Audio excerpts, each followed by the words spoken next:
कभी कभी कुछ कहानियां इतनी डरावनी होती हैं कि वो एक जीती जागती जगह को हमेशा के लिए वीरान कर देती हैं। तो आज हम भारत के एक ऐसे ही रेलवे स्टेशन के राज से पर्दा उठाएंगे। एक ऐसा स्टेशन जिसकी दीवारों में आज भी खौफ की कहानियां गूंजती हैं। हाँ, आपने सही सुना, ये कोई मजाक नहीं है। सिर्फ एक भूत की खबर और एक चलता फिरता अच्छा भला रेलवे स्टेशन हमेशा हमेशा के लिए बंद हो गया। तो चलिए इस पूरे रहस्य को परत दर परत खोलते हैं। इस जगह का नाम है बेगुन कोंडोर, और यकीन मानिए इसकी कहानी किसी भी डरावनी फिल्म से कम नहीं है। सबसे पहले तो ये जान लेते हैं कि बेगुन कोंडोर कोई मनगढ़ंत कहानी नहीं है। ये पश्चिम बंगाल के पुरुलिया जिले में एक असली रेलवे स्टेशन है। ये स्टेशन 1960 में खोला गया था, और यहीं से कहानी और भी ज्यादा अजीब हो जाती है। देखिए, ये सिर्फ कोई लोकल अफवाह नहीं है।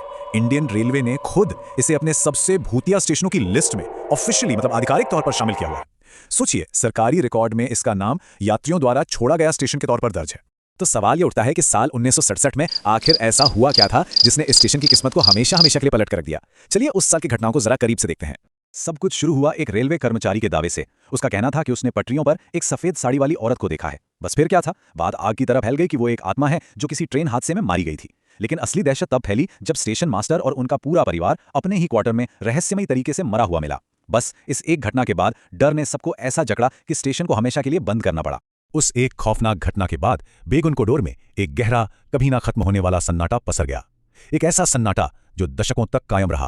पूरे 42 साल, सोचिए, 4 दशकों से भी ज्यादा का वक्त बेगुन कोंडोर पर सिर्फ और सिर्फ डर का साया था। जो जगह लोगों को जोड़ने के लिए बनाई गई थी, वो खुद डर की वजह से दुनिया से कट चुकी थी। और ये सिर्फ कहने सुनने की बातें नहीं थीं। असलियत यही थी कि कोई भी ट्रेन वहां रुकने की हिम्मत नहीं करती थी। रेलवे के कर्मचारी वहां पोस्टिंग लेने से साफ मना कर देते थे। स्टेशन एक भूतिया खंडर में तब्दील हो गया था, जहां मानो वक्त भी ठहर गया हो। लेकिन क्या हर कोई इस भूत की कहानी पर यकीन करता था? नहीं, बिल्कुल नहीं। राजनेता वासुदेव आचार्य जैसे कुछ लोगों का मानना था कि ये कहानी खुद रेलवे कर्मचारियों की बनाई हुई थी ताकि उन्हें उस सुनसान जगह पर नौकरी ना करनी पड़े। तो ये एक भटकती आत्मा का सच था या फिर एक सोची समझी साजिश?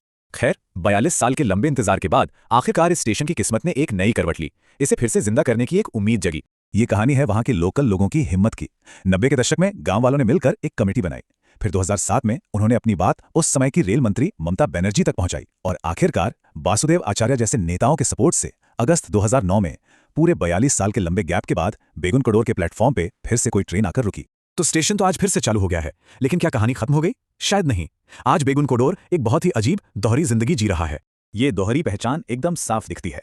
दिन के उजाले में ये एक आम स्टेशन जैसा ही है। करीब 10 ट्रेनें रुकती हैं, लोग आते जाते हैं, चहल पहल रहती है। लेकिन जैसे ही सूरज ढलता है, वही पुराना खौफ फिर से लौट आता है और स्टेशन वापस उसी भूतिया सन्नाटे में डूब जाता है।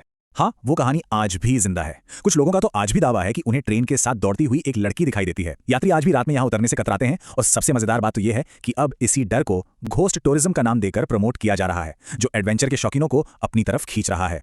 तो घूम फिर कर हम वापस उसी सवाल पर आ जाते हैं, बेगुन कोंडोर की असली सच्चाई क्या है?